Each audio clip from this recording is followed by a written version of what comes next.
भूख की व्याकुलता को सहने का अभ्यास होना ही चाहिए परमार्थ के उपासक को।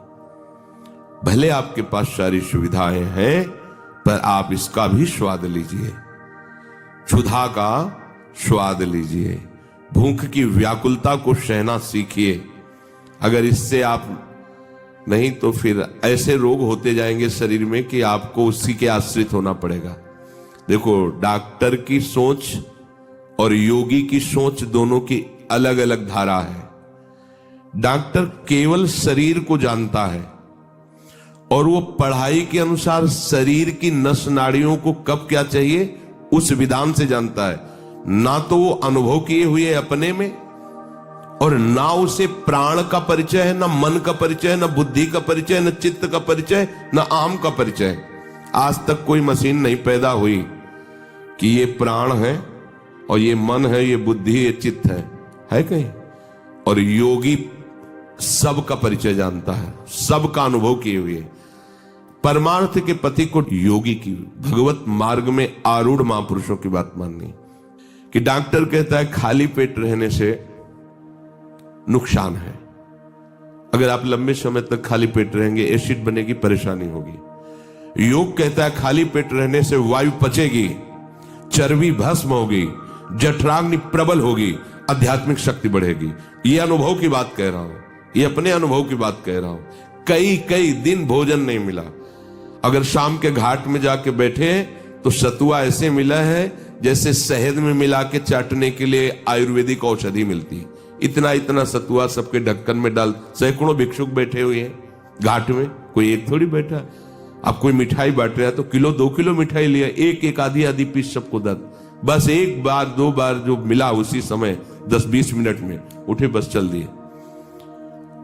तब तो हमें बहुत भारी बीमार हो जाना चाहिए था डॉक्टर के अनुसार।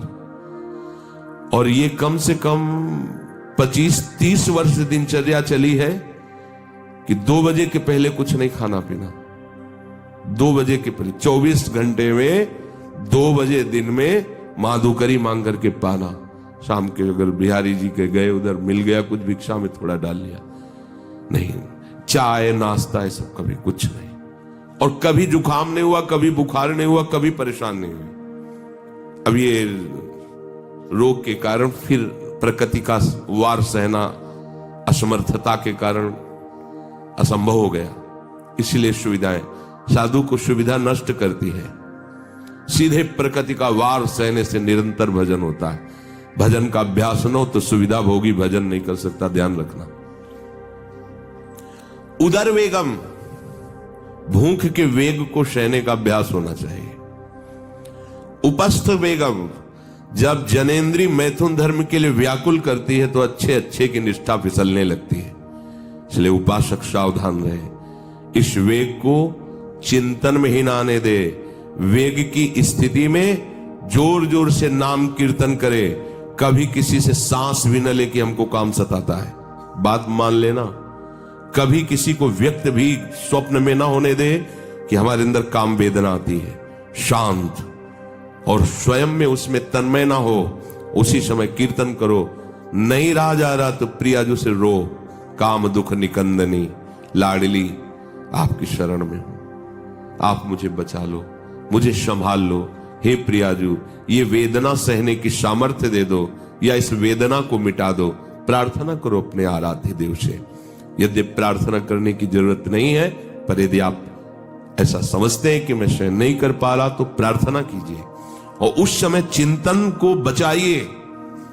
अगर आपका चिंतन बच गया तो फिर चेष्टा नहीं होने पाएगी। चिंतन नहीं बचा तो आप फिर चेष्टा युक्त हो जाएंगे। ये वेग